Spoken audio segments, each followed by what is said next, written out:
muuta kuin alkakaa muutkin. Sitten pari keskustelua. Onko meillä tähän 2 mikkiä vai? No niin, totta kai löytyy. Muuttuvasta toimintaympäristöstä ja matkailun tulevaisuudesta Lapissa.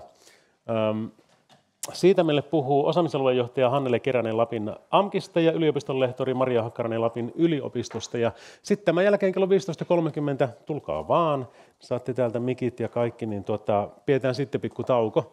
Tässä on ensimmäinen, ole hyvä, ja sieltä tulikin jo toinen.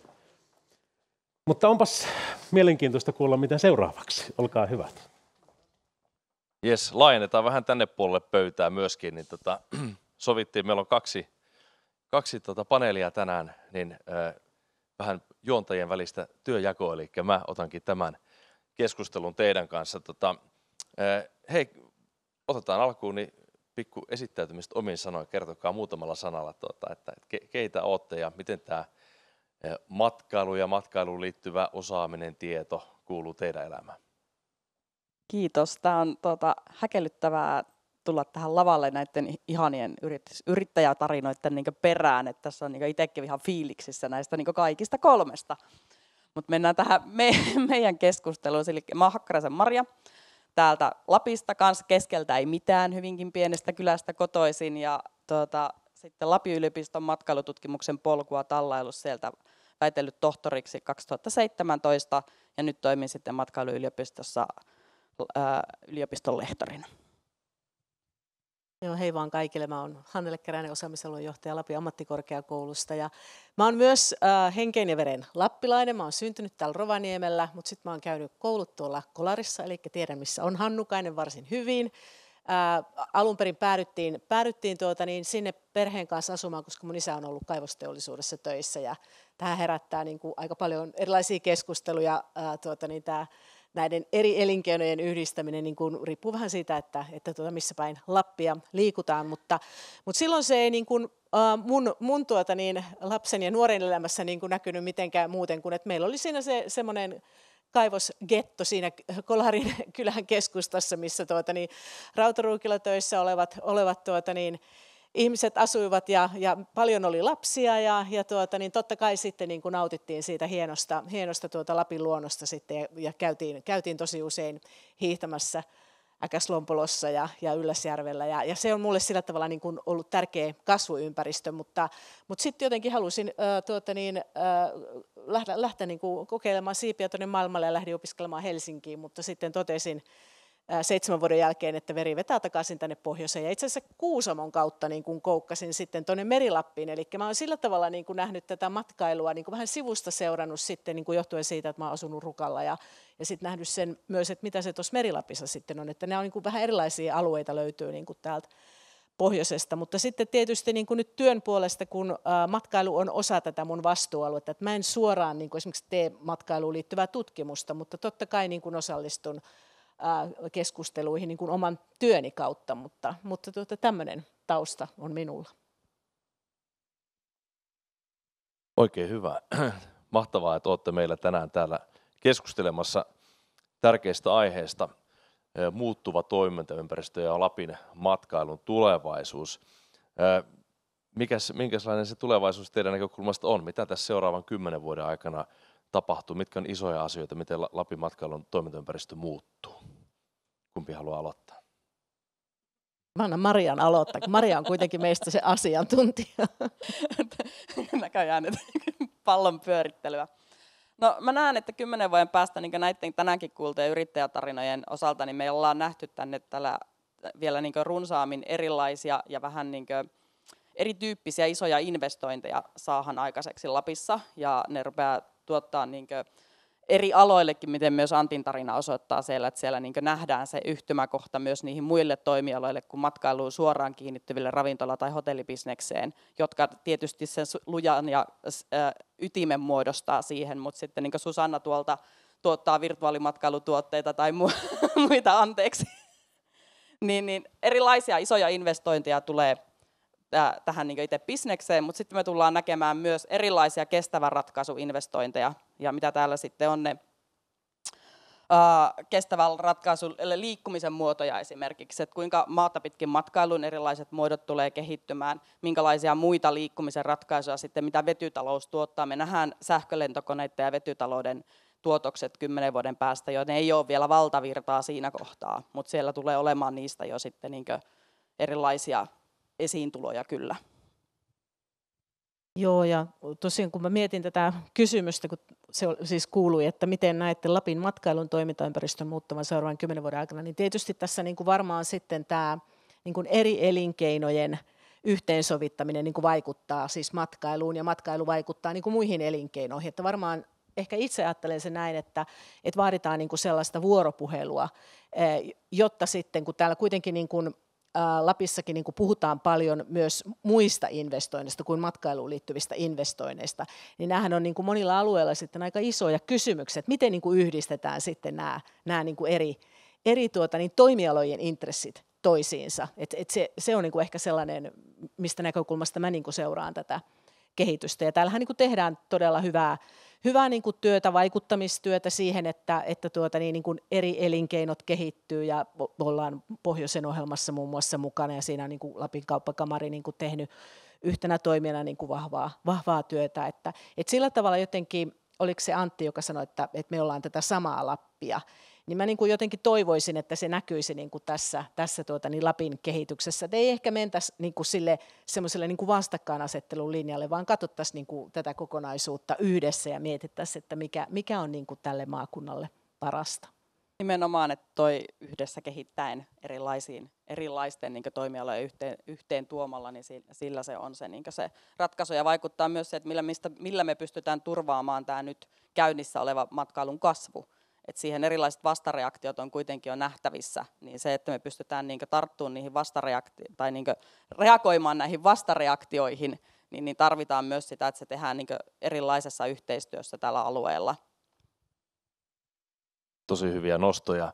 Mitenkä näette teidän omien organisaatioiden roolin tässä, Lapin yliopisto ja sitten ammattikorkeakoulu, niin nimenomaan tämän vuoropuhelun rakentamisessa ja sen sillan rakentamisessa, niin eri toimijoiden yhteen tuomisessa. Paljon puhutaan tämmöistä ekosysteemien ajasta, myöskin matkailun puitteissa. Nostitte esiin tämän eri elinkeinojen väliset yhteydet myöskin, niin miten sitä saadaan eteenpäin, sitä vuoropuhelua, ja tuoda niitä tahoja yhteen, ja mikä se teidän organisaatioiden rooli tässä voi olla?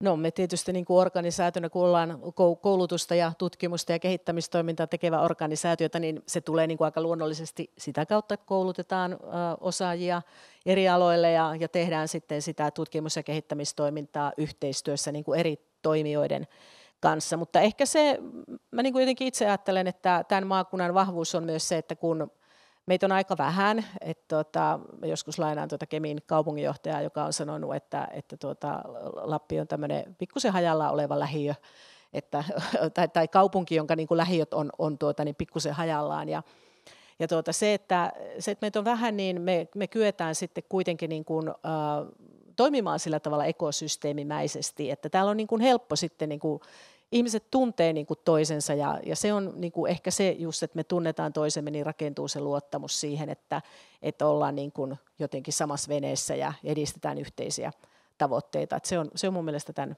maakunnan vahvuus.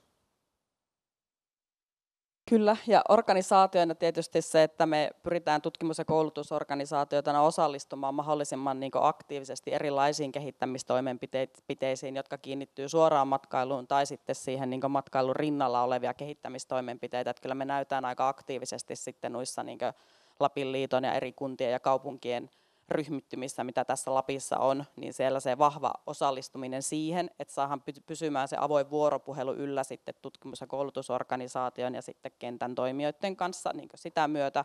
Mutta sitten näkisin, että yhtenä osana siihen, että millä me pystytään edistämään eri toimialojen välistä vuoropuhelua ja yhteensovittamisen keskusteluja, niin on myös siellä taustalla, että me edustetaan Hannelen kanssa molemmat myös Matkailualan tutkimuskoulutusinstituuttia, joka on meidän korkeakouluosapuolien tämmöinen yhteinen instituutti sitten tämän korkeakoulukonsernin alla, silleen tosi monimutkainen tämmöinen hallinnollinen himmeli kuvattavaksi näin yksinkertaisesti.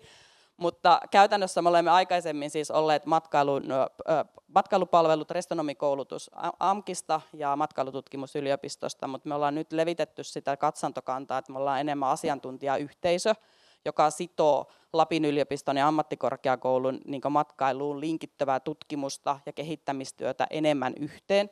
Ja siinä vaiheessa sitten esimerkiksi ammattikorkeakoulun puolelta siellä tullaan jo tekniikan ja rakennusalan ja hoiva- ja hoitoalojen kanssa suoraan yhteyteen tai yliopiston puolella hallintotieteisiin ja taiteisiin ja kasvatustieteisiin, että nämä niin yhdistetään jo meillä niin kotoperäisesti omassa toiminnassa, että me ollaan totuttu jo toimimaan sitten niin monialaisesti meidän omasta toimialasta ja tieteenalasta johtuen, joka on jo itsessään monialainen, mutta sitten meidän se kotiympäristön toimintakenttä on jo hyvin monialainen. Tosi hienolta kuulostaa. Tärkeää työtä.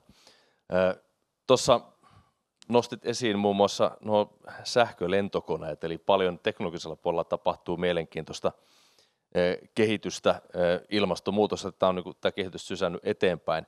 Onko jotain, mitä ilmastonmuutos tuo kenties haasteeksi tähän Lapin matkailuun? Mitä nostaisitte esiin? No varmaan monenlaisia haasteita ja mahdollisuuksia, ehkä kumpiakin. Että ehkä tässä kohtaa olisi niin kuin kiinnostava kuulla yleisöltä, että miten paljon niin kuin varsinkin nyt Lapissa matkailuyrittäjänä toimivat niin kuin miettii näitä ilmastonmuutokseen liittyviä kysymyksiä. Haluatko Siirli vaikka niin kuin vastata tähän? Mä tuon täältä mikrofonia. No joo, siis meillä on itse asiassa ihan kotonakin ollaan keskusteltu, että mies tekee lumihommia talvella, niin ilmastonmuutos on tietenkin kysymysmerkki, mutta ei ehkä silleen, mitä ajateltiin aikoinaan, kun puhutaan, että etelässä ei ole lunta enää, niin mä oon ymmärtänyt, että jos Lapissa lämpötilat laskee, niin se tarkoittaa yleensä, että sataa enemmän lunta, koska kovilla pakkasilla ei tule. Sitten kun tulee paljon lunta, niin kuin viime talvenakin oli, niin sittenhän se johtaa siihen, että on tulvia vaikka, niin kuin nytkin oli. Mutta itse pyritään ainakin omassa toiminnassaan olemaan mahdollisimman ekologinen ja järkevä, että vaikka Uldassa tai Elsassa ei ole ollenkaan paperia, ei ole menyitä, ei ole viinilistoja, ei ole mitään sellaista. Vessassa on pyyhkeet ja yksi yhteinen pyyhe, mikä vaihdetaan joka päivä. Asiakas voi valita, haluaako sen yhden vai käyttääkö sitä yhteistä pyyhettä. Ne on pieniä asioita, mutta sitten loppupeleissä, jos jokainen alkaa miettimään niitä pieniä asioita, että mistä asti sitä tavaraa tilaa, että parsaa odotetaankin niin kauan, että se tulee Suomesta se parsa, eikä sillä tavalla, että sun raaka-aineita lennätetään Lappiin usealla eri lentokoneella, niin mun mielestä meidän jokaisen pitää miettiä. Ja sulla taitaa olla paino, onko Suomessa, vaikka olisi halvempaa tehdä muualla. Mutta sä päätit tehdä se ja sun kannattaa käyttää se markkinoinnissa, niin aina kun tehdään pieniä päätöksiä, niin pala palalta säilytetään tämä meidän Lappia. Joo, siis mulla on konkreettinen arvo tuohon, että paljonko se maksoi yritykselle, että me painettiin nuo 8500 kirjaa, mitkä me ollaan painettu Suomessa. Se olisi keskimäärin maksanut vähän reilu euron vähemmän per nide Virossa, ja nyt meillä olisi 10 000 euroa enemmän tilillä ja voisi maksaa itselle palkkaa. Eli nämä arvot voi sitten päättää, että meidän pitää käydä iso keskustelu tiimin kanssa. Ei ole yhtään paha. Ei ole, kiitos. Mutta tuosta ilmastonmuutoksesta silleen, että se lentomatkustaminen aiheuttaa 2% niistä päästöistä, että sen niin kuin globaaleista päästöistä, eli sen täytyy tulla jostakin muualta. Sen muutoksen, että se Suomessa aikaisemmin ainakin nostettiin tikun nokkaan tuo lentomatkailu, niin ei se hyöty, mikä matkailusta tulee, on monin verroin parempi kuin se haittaa. Ja se, mikä mulla jostakin syystä pelottaa, muut ei ehkä jaa tätä, mutta se oli just silloin 6 vuotta sitten, kun me ostin sen talon. Lumi tuli Rovaniemelle tosi myöhään, se taisi tulla 12. joulukuuta. Se musta joulu pelottaa minua. Korona ei, eikä Venäjän toimet ei kaatanut tätä hommaa, mutta se Rovaniemellä se musta joulu jotenkin, en tiedä mitä sitten tapahtuu. Crapland, muistatteko? Enontekiöltä pelottiin lentoja. Joo, kiitoksia. Mä oon nyt tehnyt kansainvälistä matkailubisnestä sen 15 vuotta. Ja entistä enemmän tulevaisuudessa niin kun pääasiassa matkailu tulee olemaan tämmöistä isojen massojen ulkopuolella. Matkatoimistot vaatii nytten lähestulkoon, no siis Thaimaassakin hotelleilta kaikenlaisia sustainable travel-sertifikaatteja, niin kuin nyt Suomessakin Visit Finlandilla on sustainable travel-sertifikaatti. Lappiin tullaan aina lentämään. Me ainakin syksyllä ajoin Mikkelistä autolla ja en muuten suosittele kellekään. Niin se pitää tavallaan sitten ajatuksissa matkailuyritysten kompensoida jollain tavalla se, että asiakas lentää tänne. Se on ihan fakta. Sitä ei kannata lähteä muuttamaan. Mutta millä sen sitten kompensoi tavallaan? Ja siinä voisit vastata just sillä, että tukee paikallista. Ostaa mahdollisimman paikallisesti kotimaisia tuotteita. Mutta nämä erilaiset sertifikaatit, se, että matkailu-yritys täyttää matkatoimistojen vaativat niin kuin vaatimukset ympäristöasioissa, niin se tulee olemaan ihan tosi tärkeää ja niihin kannattaa panostaa jo tässä vaiheessa. Ja joo. Joo, tuohon voi jatkaa varmaan, että nyt on EU:ssa hyväksytty niin sanottu viherpesudirektiivi, joka vaikuttaa nyt Suomessa tällä hetkellä isoimpiin matkailuyrityksiin, lähinnä lauttafirmoihin, viikkareihin, Silja-Lainiin ja muihin. Mutta se on sinne iso, mikä tulee ensin isoille yrityksille, niin sehän jalkautetaan tänne pieniin sitten sitä myötä. Niin kyllä tämä viherpesu ja siitä erilaisista vihreistä ja kestävistä toimista viestiminen ja millä tavalla se tehdään, niin kyllä se tulee valumaan tänne pienempiinkin matkailuyrityksiä. Siitä kannattaa ottaa tosissaan se tässä vaiheessa jo siellä omassakin yritystoiminnassa. Ja samallahan lailla esimerkiksi kirjanpito-ohjeistukset ohjeistaa jo siihen, että ne ei kosketa vain isoja yrityksiä, vaan ne on jo pienten yritystenkin arkipäivää, ne kirjanpidon ohjeistukset tänä päivänä. Ja sitten jos ajatellaan, että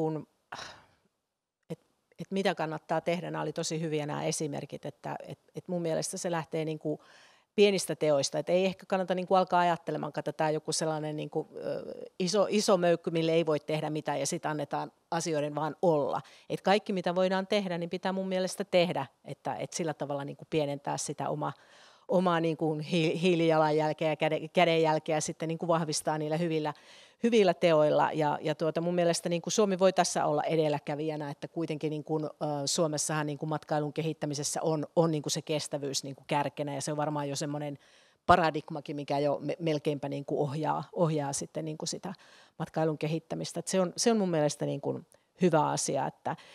Mutta tietysti sitten, kun mainitsit tuon Crablandin, niin onhan se väistämättähän me nähdään jo tässä meidän arjessa ne muutokset, että niin kuin mä sanoin, että mä oon sieltä Kolarista lähtöisin ja muistan ne jumalattoman pitkät pakkastalvet, siis sitä pakkasta oli 40 astetta monta viikkoa.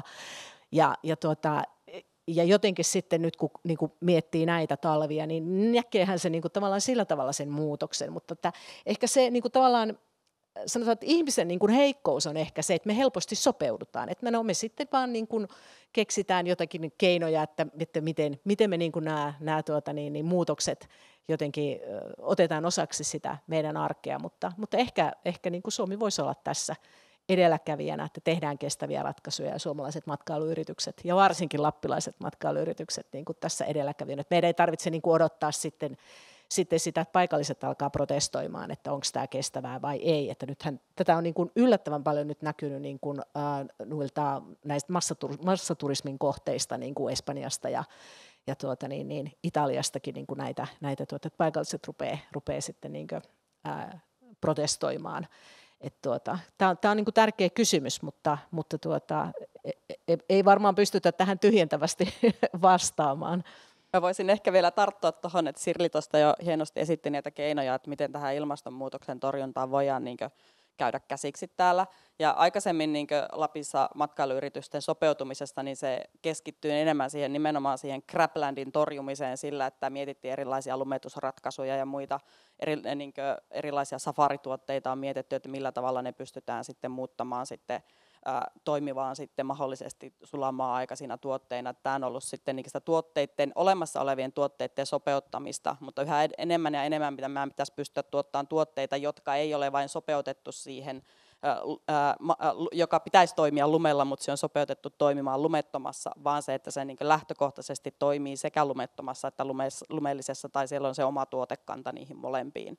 Niin että siihen pitäisi pyrkiä. Ja se yksi, mitä tässä vielä ehkä on aika vähän, mutta on ruvennut nousemaan jo keskusteluihin se, että ilmastonmuutoksen vaikutukset muualla on aika merkittäviä, ne jotka voi vaikuttaa Lapin matkailuun, että nyt ne on jo tällä hetkellä iso työntövoima siihen, että miten meidän Lapin kesä lähtee menemään ja myymään, mutta sitten siinä ollaankin tavallaan ison edessä, että me saadaan, mitä Antti tuossa jo uumoili siellä, että me saadaan Lapin kevät myytyä, mutta halutaanko me tänne Lapin kevääseen? Halutaanko me pitää tämä itsellä? Millä ehdoin me halutaan ne tänne siihen Lapin kevääseen? Mitkä ne on ne, kun meillä tällä hetkellä meidän massat pyörii sen lumen päällä, lumisessa ympäristössä. Se on ihan eri asia meidän kaikelle infralle, meidän sosiaaliselle infralle, meidän tämmöiselle luontoinfralle, meidän rakennetulle infralle, kun ne tulee tänne sulamaan aikana.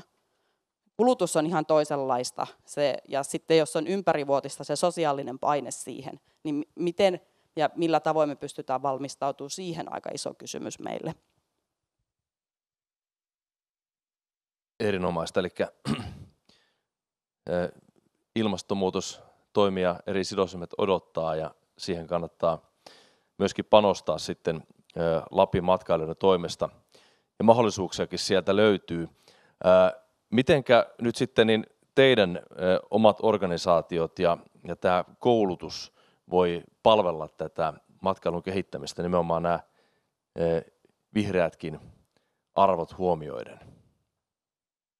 No siis oikeastaan nämä vihreät arvot, tämmöinen niin kuin vastuullisuus ja kestävyys on aika lailla niin kuin ollut kiinteä osa matkailuinstituutti, jos nyt puhutaan niin kuin instituutista tässä kohtaa, niin on ollut ihan semmoinen niin kuin ohjaava periaate varmaan sieltä niin kuin perustamisen ajoista saakka, että kyllä se on sillä tavalla niin kuin tärkeä asia ja me otetaan se niin kuin tosissaan ja halutaan siinä totta kai sitten tukea ja auttaa niin kuin matkailualan toimijoita, että toimiala niin kuin on sitten niin kuin sillä tavalla, että kestää niin kuin sen tarkastelun sitten, että käytännöt on ajateltu sillä tavalla, että ne on kestäviä, ekologisia ja niin kuin myös sosiaalisesti kestäviä. Nimenomaan tarjota jatkossakin yhä edelleen taitoja ja osaamista niin kuin tähän kestävyyteen ja vastuulliseen matkailutoimintaan liittyen, mutta myös se, että me tehdään sinne, niin kuin ollaan siellä suunnannäyttäjä ja tehdään siellä eellä sitä asiaa. Niin kuin Hannele tuossa sanoi, että vastuullisuus on ollut meidän keskeinen strateginen tavoite jo vuodesta 2012 asti, ja siinä kohtaa meille naurettiin vielä, että mikä se vastuullisuus on, ei naureta enää. Ja siinä vaiheessa meillä käytiin keskusteluja esimerkiksi siitä, että miten pimeys ja hiljaisuus on niin kuin meidän matkailuvaltteja. Siinäkin kohtaa me saatiin aikamoiset naurut moneltakin yrittäjältä tällä alueella, mutta ei naureta enää. Niin kuin, että meillä täytyy olla rohkeutta tehdä sitä meidän tutkimusta myös sinne niin kuin suunnannäyttäjänä tulevaisuuteen ja lähteä miettimään, että mitä se on se tulevaisuus ja kestää myös itse se, että se ei ole siellä niin kuin välttämättä se suosituin puheenaihe, mitä me halutaan esittää, ja me ei tulla välttämättä edes ymmärretyksi niillä sanomilla, mitä me halutaan viestiä, mutta se on sitä, että me pystytään tekemään sitä sitten siihen vähän edelle sitä asiaa. Tuossa viittasit äsken näihin omiin tuotteisiin, jotka on selkeästi niin kuin kestävyyden kautta määritelty. Onko jotain semmoista muuta niin kuin innovaatiotoimintaa, mitä näette tärkeänä tai kenties on käynnissä täällä Lapissa liittyen sitten niin näihin tulevaisuuden mahdollisuuksiin? No tietysti ne yrittäjäthän on tässä niitä parhaita innovaattoreita ja meidän tehtävänä on tietenkin sitten niin kuin tuottaa vaikkapa sellaista tutkimustietoa, jonka perusteella voi sitten ehkä niin kuin, miettiä, että kannattaako jollakin innovaatiolla lähteä liikenteeseen vai ei. Että nyt sanon vaan niin kuin ihan, tämä on niin kuin pieni yksityiskohta niin kuin liittyen näihin innovaatioihin, mutta Sirli omassa puheenvuorossaan niin kuin viittasi, että suositaanko vaikkapa niin kuin paikallisia tuotteita, luonnontuotteita ja meillä niin kuin tehdään sen tyyppistä tutkimusta, missä niin kuin tutkitaan, että miten eri luonnon raaka-aineet voisivat niin kuin sitten toimia mutta sitten törmätään johonkin elintarvikelakiin ja siellä oleviin niin kuin rajoituksiin, että mitä saa käyttää ja mitä ei saa käyttää. Että tämä on sitä semmoista niin kuin ehkä innovaatiotoimintaan liittyvää niin kuin arkipäivää, että voidaan sitten törmätä johonkin vaikkapa lainsäädännöllisiin esteisiin, että miksi joku ratkaisu ei sitten toimikaan. Mutta oikeastaan kun mä niin kuin kuuntelin samalla tavalla, oli haltioitunut näistä yrittäjätarinoista, että kyllähän meillä niin kuin,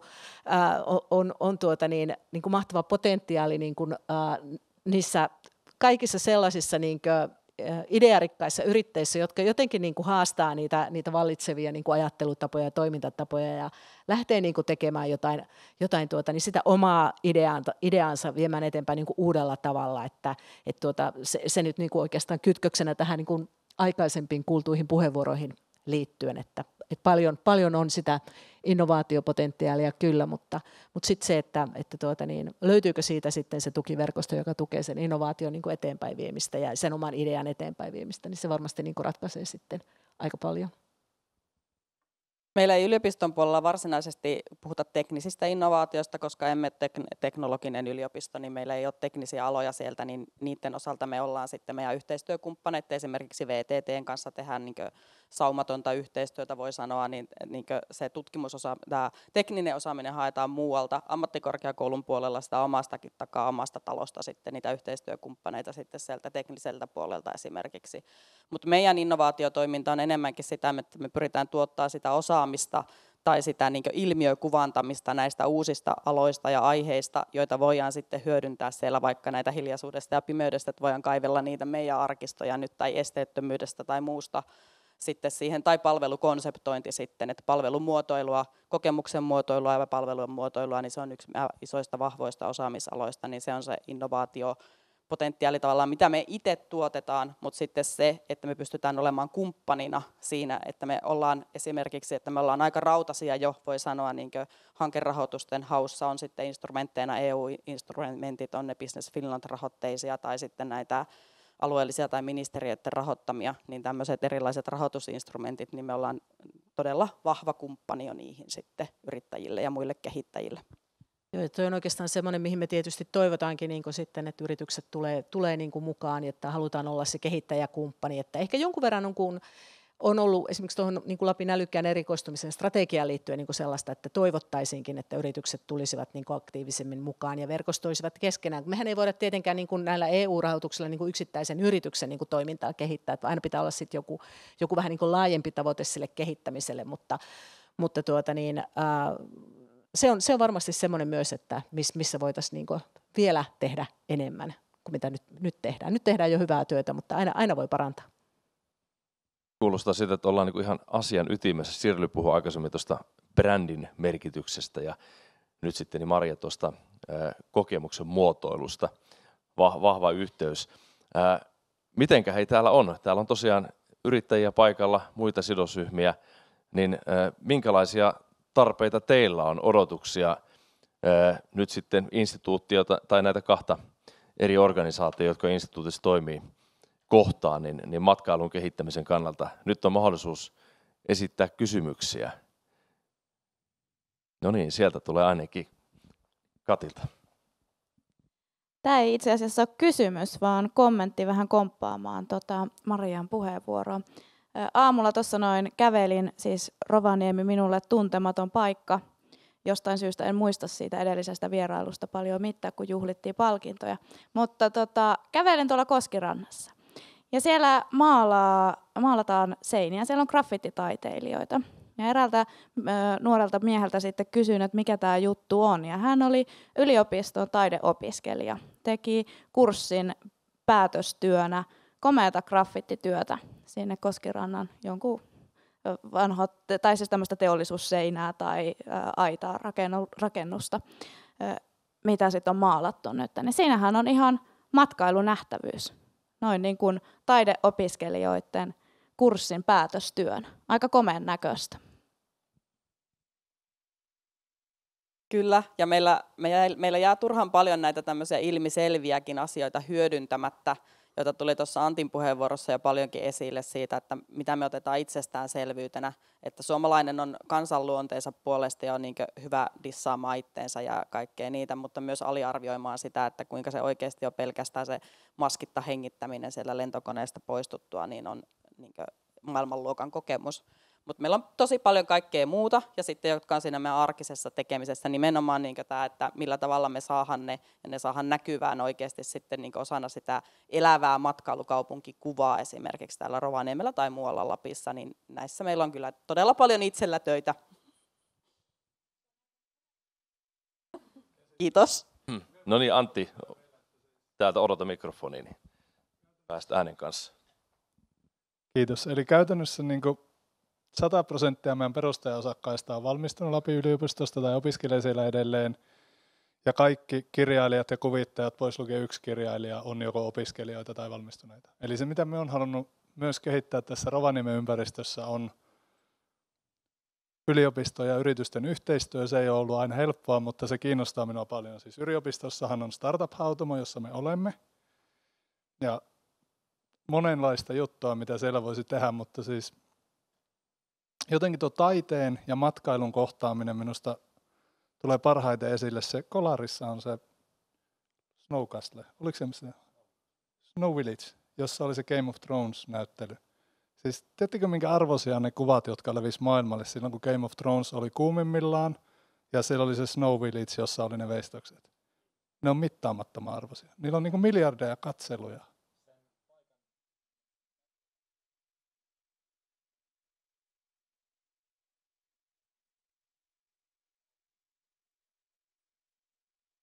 Se on niin kuin, sitä ei mitata rahassa. Ja se jotenkin, että jos tuo luovuus ja taide tuolta löytää tämän matkailukentän, niin siinä on potentiaalia. Mutta siinä niin kuin yrityskentän ja yliopistokentän yhteistyön parantamisessa siinä on hurjasti tekemistä vielä. Mutta siellä on jotain. Kyllä, erittäin arvokas mahdollisuus tehdä yhteistyötä. Itse olen nähnyt paljon tosi hienoja esimerkkejä oppilaitosten ja yritysten välistä yhteistyöstä ja kysyisinkin oikeastaan teiltä, että minkälaisia muotoja teillä on yhteistyöhön yritysten kanssa ja onko se niin kuin opiskelijat mitenkä aktiivisesti mukana ja tuolla kentällä sitten oppimassa ja viemässä yrittäjille tuoreempia oppeja? No siis aktiivista yhteistyötä, varmasti niin kuin vähän erilaisia käytäntöjä ammattikorkeakoulussa ja yliopistossa, kun meidän niin kuin perustehtävät on erilaiset. Että ammattikorkeakoulut on aikoinaan perustettu niin kuin juuri sitä varten, että palvellaan aluetta ja tehdään niin kuin tiiviisti yhteistyötä elinkeinoelämän tarpeista lähtien ja vastataan niin kuin siihen osaajatarpeeseen, että se on ikään kuin, ammattikorkeakoulujen DNAssa kyllä me se ollaan ihan hyvin hoidettu, että me saatiin vasta kansallisen arviointikeskuksen Excellence-leima tästä työelämäyhteistyöstä, että arviointialue, jossa niin kuin muun muassa sivutaan tämmöistä kokeilukulttuuria, niin katsottiin, että meillä on ihan hyvät käytännöt, mutta että vaikka mä sanoin, että on ihan niin kuin hyviä malleja löydetty siihen niin kuin yritysten välisen, ammattikorkeakoulujen yritysten välisen yhteistyöhön, niin aina sitä voi niin kuin kehittää ja parantaa. Että varmasti niin kuin ehkä mikro- ja pk-yritykset on sellaisia, joiden kanssa me niin kuin toivottaisiin, että saataisiin niin kuin tiiviimpää vuoropuhelua aikaiseksi, että nähdään, että siellä on niin kuin tosi paljon sitä semmoista kehittämispotentiaalia ja siihen sitten etsitään erilaisia ratkaisuja. Mutta totta kai se on aina sitten, kun yrittäjä tekee sitten niin kuin suurella intohimolla sitä omaa bisnestänsä, että kuinka paljon ehtii sitten niin kuin olemaan mukana tällaisten ehkä hiukan byrokraattistenkin organisaatioiden prosesseissa, mutta ihan hyviä malleja meillä, yhteistyömalleja meillä on.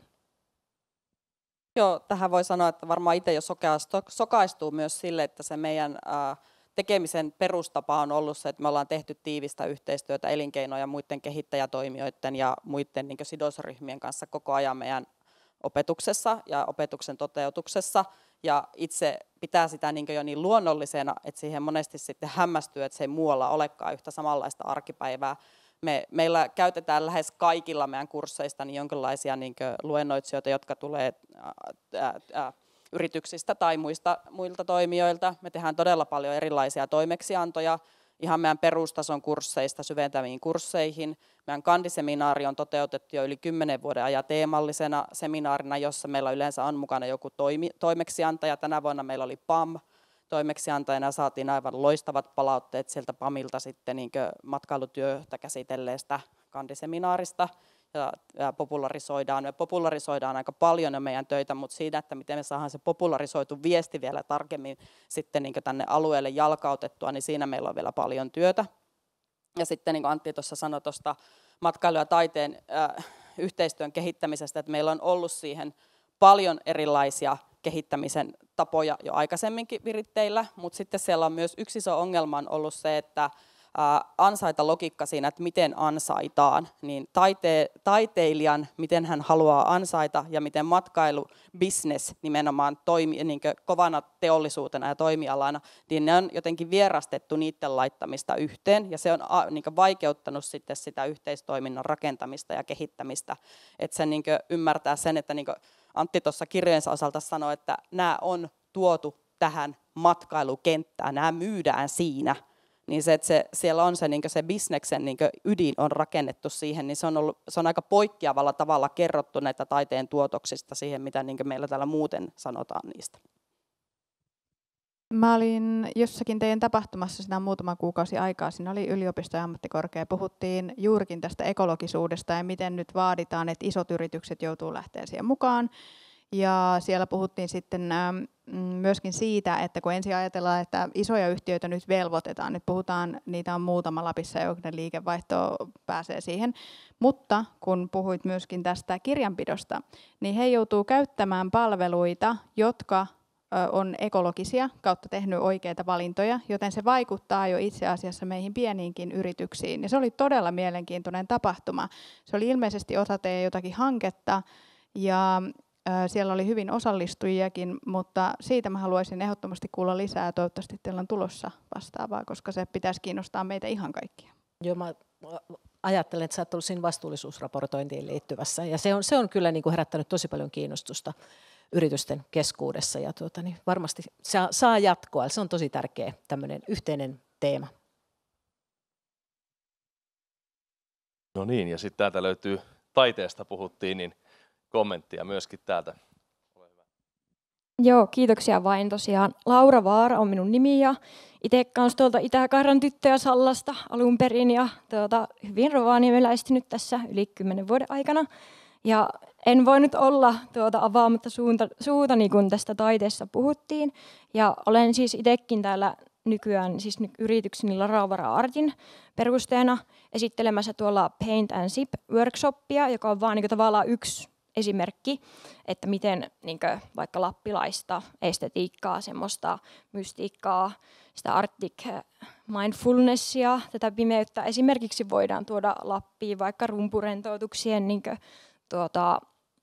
mukana, että ihmiset kaipaa semmoista rauhoittumista, juurettumista, semmoisia vähän, en tiedä kuinka moni on nähnyt niitä mun esittelyä, mitä toin tähän teidän Nordic Pulse Summittiin, niin siellä just toinkin esille, että miten synergiat matkailun ja taiteen alalla on sille aika hyödyntämättä sille hyvässä tavalla, koska niin kuin täällä puheenvuorossakin tuli esille, niin tarinallistaminen on semmoinen nyt yksi in-juttu, ja ihmiset on tosiaan istunut sillä nuotio ääressä kertonut tarinoita, niin myös samalla kuvallinen ja valokuvaus, maalaus, ne on myös tarinan kerrontaa. Mikä olisi parempi matkamuisto kuin vaikka itse tehty taulu tai joku kokkikurssi jossain resortilla tai sillä, että näitä, jos haluaa jutella, niin minun kanssa mielelläni kyllä vaihdan sanasia taiteen yhdistämisestä matkailuun ja tulkaa kaikki tosiaan workshoppiin. Siellä alkaa sitten näiden kaikkien luentojen jälkeen, niin olette tervetulleita, ei maksa mitään ja ainutlaatuinen kokemus. Ehdottomasti kaikki mukaan. Paint and Sip. Tässä on noussut esiin tosiaan tämä ehkä tämmöinen tietty siiloutuminen. Totesitte, että te teette paljon työtä sen vuoropuhelun rakentamisen eteen ja näin eri toimialojen yhdistämiseksi. Ja nyt tässä Laura puhuu tästä taiteen ja bisneksen yhdistämisen tärkeydestä. Äärimmäisen isoja asioita. Onko jotain tuolla niin kuin koulutuksen puolella vielä semmoista, mitä niin kuin ihan konkreettisesti vaikka tutkintotasolla niin teillä tapahtuu niin, että missä tavallaan tämmöinen eri toimialojen ja perinteisten opillisten siilojen niin kuin yliajattelu ja vaikka taiteen ja bisneksen yhdistäminen niin olisi selkeästi niin kuin huomioitu? No ehkä tässä mehän tehdään tiivistä yhteistyötä ammattikorkeakoulu yliopisto, meillä on yhteinen strategia, niin kyllä varmasti niin kuin ehkä tällaisia niin sanottuja poikkitieteellisiä opintoja niin jatkuvan oppimisen tarjonnan kautta voidaan varmasti niin kuin tarjota, että kyllähän niin kuin niitä mahdollisuuksia on, mutta totta kai se on aina sitten kiinni siitäkin, että mikä ihmisiä kiinnostaa, että vähän niin kuin yrittämisessäkin, niin meilläkin sitä toiminnan kehittämistä ohjaa paljolti se, että minkälaiset niin kuin, opintojaksot ja minkälainen niin kuin koulutustarjonta sitten vetää opiskelijoita, niin sitä sitten koitetaan niin kuin tarjota. Mutta ehkä sitten niin kuin tähän matkailualaan niin kuin laajemmin liittyen, että kun puhutaan niin kuin siitä osaajatarpeista, niin varmaan ehkä yksi sellainen haaste on, että puhutaan niin kuin matkailusta, puhutaan se vähän sellaisena niin kuin möykkynä, että tarvitaan niin kuin matkailualan osaajia, mutta kun sehän on hyvin niin kuin moniulotteinen toimiala, niin sieltä niin kuin loppuviimeisesti, kun ruvetaan niin kuin avaamaan tarkemmin, että niin minkälaisia osaajia, niin sieltähän löytyy niin kuin valtava kirjo niin kuin erilaisia ammattilaisia, mitä täälläkin tarvitaan. Ja ehkä se, mikä niin kuin mua vähän ehkä huolestuttaa, niin on sitten se, että niin kuin tietyt alat ei välttämättä ehkä ole niin kuin sitten tuolla niin kuin ammatillisella toisella asteella niin hirveän vetovoimaisia. Ja kun sitten me ollaan ainakin ammattikorkeakoulussa tunnistettu sitten se, että sellaiset henkilöt, jotka on niin kuin tehneet sen ammatillisen toisen asteen tutkinnon, sitten on hankkineet työkokemusta, niin he on sitten niin kuin tosi hyviä vaikkapa niitä bisneksen kehittäjiä, kun heillä on jo siellä sitten vähän taustaa. Mutta se ei tietenkään mitenkään sitä, että etteikö sitten niin kuin muillakin taustoilla niin kuin pysty tekemään kiinnostavia juttuja. No, meillä ehkä se tapahtuu vähän eri tavalla se meidän tutkintojen tutkimusalojen yhteen tuominen siinä. Mutta tuossa jo aikaisemminkin sanoin, että matkailututkimus on monitiedeala. Ja meille kandivaiheeseen taloon otettavat opiskelijat, niin ne joutuu joka tapauksessa opiskelemaan itsellensä sivuaineita, jotka sitten tulee perinteisesti ympäristötutkimuksesta, markkinoinnista, hallintotieteistä, taiteiden puolelta. Se variaatio on todella laaja ja siihen käytetään sekä Lapin yliopiston tarjontaa, mutta myös esimerkiksi Oulun yliopiston maantiedettä tai muuta. Että siellä nämä kombinaatiot, minkälaisilla asiantuntijuuksilla meidän opiskelijat valmistuu lopulta, niin ne on kyllä aika uniikkia sitten per opiskelija. Ja tämä näkyy ja yhtäältä sitten taas meidän maisterivaiheeseen suoraan opiskelemaan tulevat suomenkielisiä juuri viime viikolla haastatelleena, niin siellä tullaan aika vahvalla taustalla, mutta nähdään, että meidän maisteriohjelma pystyy tarjoamaan heille semmoisen yhteiskuntakriittisen ja läpileikkaavan sisällön, mikä heillä puuttuu vielä sitä heidän matkailututkimuksellisesta osaamisesta tai matkailutoimialan osaamisesta, että kaivataan semmoista kokonaisvaltaista näkökykyä siihen toimialaan, on se sitten siellä yritystoiminnassa tai hallinnossa tai kehittämisessä, mutta semmoisen kokonaisuuden haltuunottoa ja sitä, että se matkailu on tässä läsnä koko meidän yhteiskunnassa täällä, niin sen ymmärtäminen on jotenkin sitä, mitä meidän opiskelijat uskoo saavansa, kun he tulevat meille maisterihaastatteluihin esimerkiksi. Yhteiskuntakriittinen näkemys. Tuossa puhuitte aikaisemmin näistä tarpeista yhteensovittaa näitä ajatuksia ja toisaalta sitten esimerkiksi sitä, että pitäisi olla selkeästi niin kuin päätös siitä, mitä täällä Lapissa halutaan.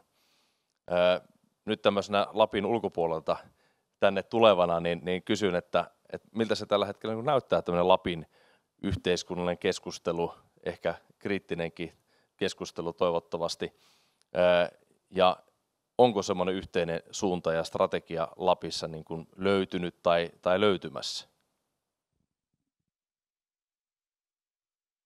Haluatko aloittaa?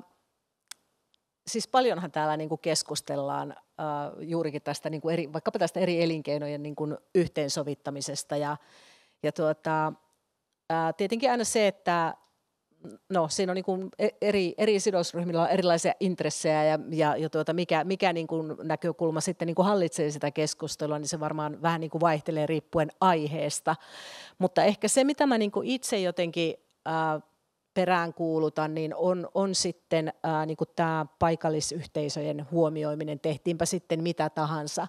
Että se on niin kuin mun mielestä varmasti sellainen, missä Lappi voi myös niin kuin olla tämmöinen edelläkävijä, että oli sitten kysymys matkailuelinkeinosta tai jostakin muusta elinkeinosta, niin sitten niin kuin niitä ratkaisuja tehdään sillä tavalla, että huomioidaan niin kuin ne paikallisyhteisöjen tarpeet, koska jos sitä luottamusta siihen paikallisyhteisöön ei synny, niin kyllä se bisneksen tekeminen on sitten niin kuin aika hankalaa. Et se on mun mielestä ehkä semmoinen niin kuin iso asia täällä Lapissa. Se on totta, ja sitten, että se vaatii niitä semmoisia matkailun hallinnon toimenpiteitä, että miten me saadaan tämä kasvun tavoite on selkeä, ja se, että matkailulle halutaan kasvua, ja siinä on ollut erilaisia määreitä, on se sitten matkailuhallittua kasvua tai älykästä matkailua, mutta se tarkoittaa sitä, että me tarvitaan myös niitä hallinnan toimenpiteitä, jotka sitten valuu sinne paikallisten arkeen ja tulevat näkyväksi siinä paikallisille, että se hyväksyttävyys saavutetaan. Että se on niin se, ja en näkisi, että se tavoite on vielä mitenkään ihan kauhean kirkas meille yhteisesti täällä Lapissa. No niin, ilman muuta. Otetaan mikrofoni, kun saadaan sun ääni talteen. Niin. Kiitos. Siis kun sanoit tuosta paikallishallinnosta, niin tosiaan 3 yrittäjää, jotka tulee tähän Kaamos Plus aurinkokirjaan, niin siinä on Marko Halla, eli Enontekiön lentokentän toimitusjohtaja, Enontekiön lentokentän ostikunta. Ranuan eläinpuiston toimitusjohtaja Johanna Koivunen, sen omistaa Ranuan kunta. Ja sitten viimeisenä niin kuin todellinen suurmies Jouni Palosaari, eli Levi Ski Resortin toimitusjohtaja. Ja kun me mietittiin tuota kirjaa, niin päätettiin, että vaikka he eivät sinänsä ole virallisia yrittäjiä niin kuin me, mutta se, että se veät joskus eripuraisia kuntia yhdessä ja teet niistä menestystarinoita, niin ne on yrittäjyys- ja tekijyystarinan arvoisia. Ja minusta siellä on tosi hienoja esimerkkejä. Että täytyy tutkia, että mikä siellä onnistuu. Siis mikä se Kittilän ihme on? Onko se vaan tämä, niin kuin me haastattelin herra Palosaaren, ja siihenhän se henkilöityy, että meillä on siellä maailmankap. Se on aivan käsittämätön tarina. Ja sitten oman isänpuoleni suvun juuret ovat Pelkosenniemeltä. Sitten, että mitä siellä tapahtui, niin nämä on hyvin mielenkiintoisia tarinoita, että jos kunta puhaltaa yhteen hiileen yrittäjänä, yrittäjyydessä ajatuksessa, niin sieltä tulee tosi toimivia esimerkkejä. Ja kuntalaiset. Kyllä, mutta miten ne saa, niin sitä me en tiedä vielä. Ja siihen tarvitaan noita, että se on odotan innolla sitä sun henkilöhistoriakirjaa näistä yrittäjätaustatarinoista sen osalta, että me puhuttiin tuossa jo Hannelen kanssa heti supateltiin sen kohdalla, että se olisi meille loistavaa materiaalia koulutuksen näkökulmasta ja nimenomaan analyysin välineet tai niin analysoitavaksi, että mitä siellä niissä tarinoissa on, mitä me voidaan niistä oppia.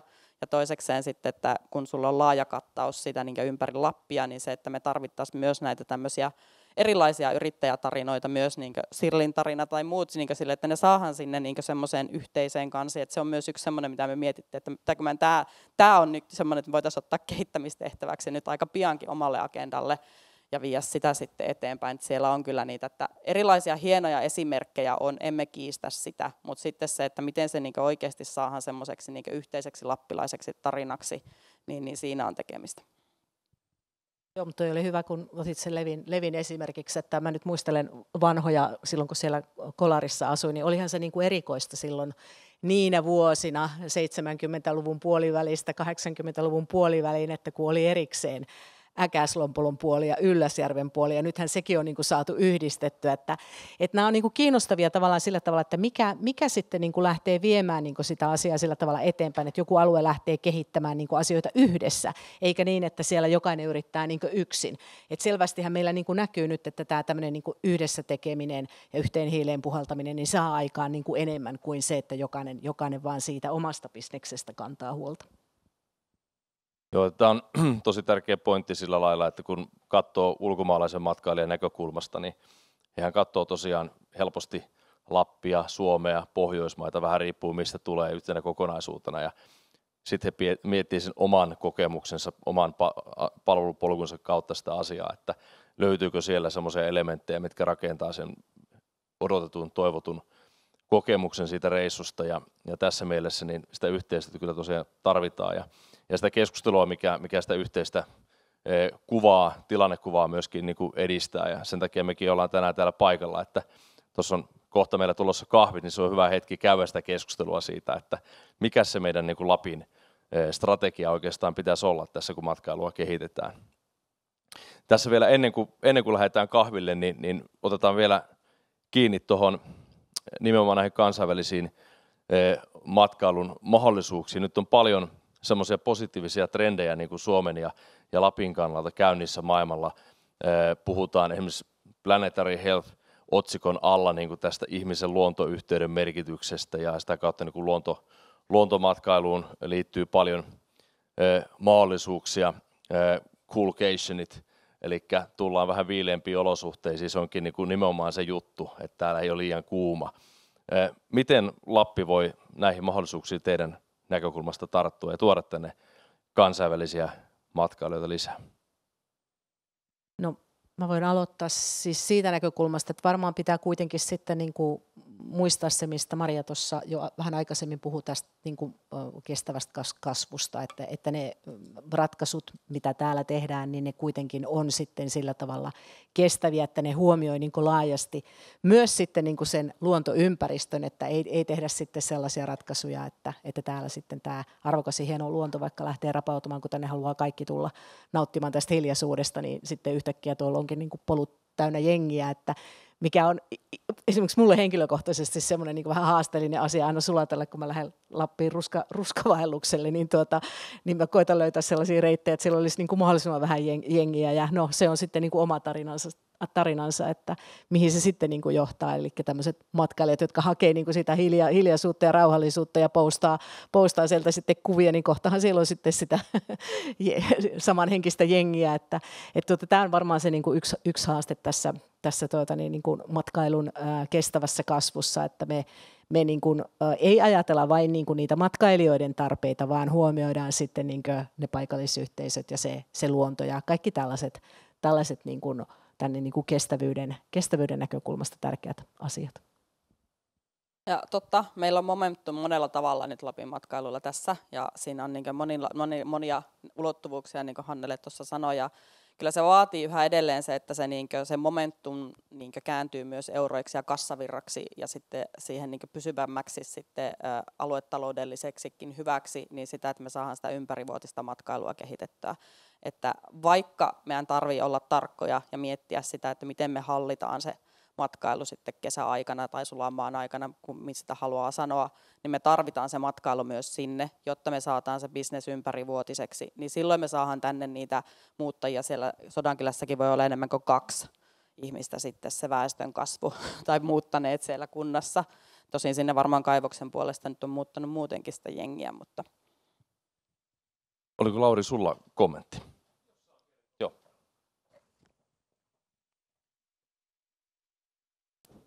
Olin Slashissa tuossa varmaan jo 10 vuotta sitten, ihan kuitenkin alkuvuosina, niin mä menin lounaalle ja siihen sitten vastapäätä istui belgialainen kiinteistösijoittaja.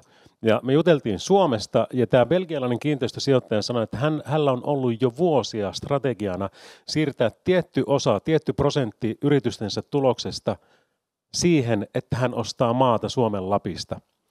Hän sanoi sen jo silloin, ja hän sanoi sen silloin niin kuin perusteli sillä, että ilmastonmuutos, kun se etenee, niin tämä menee niin mahdottomaksi, että hän ei ole ostamassa sitä itselle, eikä omille lapsilleen, vaan heidän lapsille. Ja hän on se sanoi, että se on ihan sama, kunhan siellä on hehtaari siellä tai hehtaari tuolla tai suomaata täällä tai muuta, niin sanoi, että ei sillä ole mitään merkitystä. Hän panee joka tapauksessa aina sen tietyn määrän siitä. Että tämä on huomattu jo, mä asuin nyt Sirkan kylässä, vähän niin kuin osa-aikaisesti tässä toista vuotta. Ja siellä kuulin näitä tarinoita, kuinka vaikkapa ranskalaiset kiinteistösijoittajat ostaa tällä hetkellä maata alueelta edes näkemättä niitä. Mutta sitten taas niitä, mitkä niin kuin ostetaan isolla rahalla, kyllä ne käydään katsomassa, mutta tämä on kyllä trendi, joka on niin kuin näkyvillä. Ja Alan Weisman kirjoitti semmoisen kirjan kuin Maailma täynnä meitä, sen jälkeen Maailma ilman meitä. Mutta hänkin käy siinä läpi sitä skenaariota, että Afrikan alueella on 1,5 miljardia asukasta nyt ja se ennakoidaan olevan 2,5 miljardia hyvinkin lyhyen ajan sisällä. Ja ilmastonmuutoksen etenemisen vauhilla pahin skenaario on, että 700 miljoonaa ihmistä lähtee vyörymään sieltä kohti pohjoista. Ja voitte kuvitella, että Etelä-Eurooppa ja Keski-Eurooppa ei tule riittämään niille. että nyt Sodankylä muuttaa 2, niin jossain vaiheessa niin me mietitään, että mitä me oikein tehtiin. Mutta nämä on vaan hyviä, siis semmoisia, tiedätkö, niin kuin niitä ajatuskuvioita tuolla taustalla, että musta olisi jopa mielenkiintoista nähdä tutkimuksia siitä, että mitä tapahtuisi, jos Lapissa esimerkiksi se kansainvaellus tai muuttoliike, niin kuin, mitä tapahtuu tällä tasolla, mitä täällä ja mitä täällä. Erityisesti mistä puhuitte niin tämän kestävän kehityksen kautta, koska ei meillä ole varaa menettää tätä. Joo, varmaan jollain skenaariotyöskentelyllä voitaisiin tehdä tällaisia worst case-skenaarioitakin, mutta se on juuri näin, että jos niin kuin tämä ilmastonmuutos sillä tavalla etenee, että lähtee niin kuin tavallaan muuttoliike kohti pohjoista, niin se on todellakin niin, että tuohon Välimeren maihin ei pysähdy enää kukaan, että siellähän on jo sen verran kuuma, että sieltä niin kuin matkailijavirrat on varmasti jo kääntymässä osin kohti pohjoista, mutta meidän pitää niin kuin sillä tavalla ehkä olla hereillä ja tunnistaa näitä heikkoja signaaleja ja miettiä sitten niitä ratkaisuja, että millä tavalla me niin kuin kuitenkin pidetään huolta tästä meidän yhteisestä maakunnasta parhaalla mahdollisella tavalla. Joo, tämä on varmasti iso tämmöinen segmenttikysymys, mihinkä segmenttiin keskitytään myöskin sitten. Onko ne massoja vai maksukykyisempiä asiakkaita? Kati, viimeinen puheenvuoro sulle ja sen jälkeen me lähdetään kahville. Joo, yleisesti ottaen mua häiritsee tässä keskustelussa se, että laitetaan niin kuin suoraan vastakkain tavallaan se massaturismi ja sitten tämmöinen hyvin yksilöllinen luksusmatkailu. Siitä on olemassa myös välimalli. Ja se on ihan totta, että siis Suomen matkailun, Lapin matkailun mahdollisuus ja potentiaali on sen talven ulkopuolellakin. Meillä tuolla Saimaalla puhutaan kesästä, meidän mahdollisuudet on sitten siellä talvessa. Viime kesänä mulla oli thaimaalainen ystävä vieraana ja hän sattui tulemaan Suomeen just silloin, kun meillä oli ne kesän kuumimmat 2 viikkoa. Ja voi vietävä, miten paljon häntä harmitti, koska hän oli hankkinut talvivaatteet. Hän odotti, että hän pääsee sateeseen. Mä asuin 10 vuotta tropiikissa, ainainen kesä. Mä arvostan edelleenkin sitä marraskuun harmautta.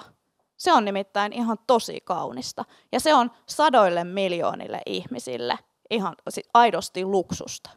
Tässä koko matkailukeskustelussa oleellista on se, että me osataan lähteä siitä meidän omasta päästä ja omasta mielestä ulkopuolelle. Se, mitä me ajatellaan, että me halutaan, meitä on vain 5,5 miljoonaa. Sillä me ei tehdä vielä rahaa. Meidän pitää ihan oikeasti miettiä, mikä on niille 100 miljoonille ihmisille luksusta, ja ne on meille itsestäänselvyyksiä.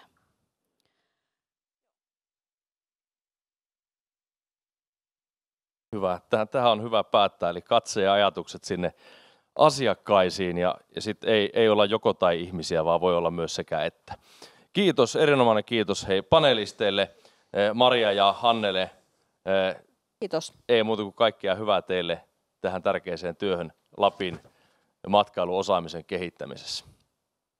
Kiitoksia sinulle erinomaisesti vedetystä paneelista. Kiitoksia tästä. Kiitos. Katilla loistava puheenvuoro. Mä haluaisin heittää vain ajatuksen, jonka myötä kahville.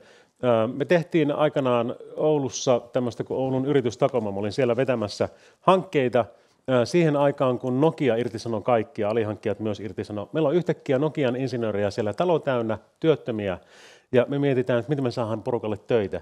Niin me tehtiin niin, että me otettiin isompia firmoja alueelta, käytiin kysymässä, mikä teidän suurimmat ongelmat on, missä te kaipaisitte apua. Ne ei oikein osannut sanoa. Me sanottiin, että voinko me tehdä se teidän puolesta. Me heitettiin tämmöisiä niin kuin ryhmiä vaikkapa Oussiin, jossa ne oli 2 viikkoa tutkivat, että mikä heidän mielestä, insinöörien mielestä täällä mättää. Ja ne loppupeleissä antoi niille sitten Oussille loppuraportin, että jos teidän automaattiovet aukeisivat 2 sekuntia aikaisemmin kuin ne nyt tekee, niin näillä voitetaan viikossa, kuukaudessa ja vuodessa.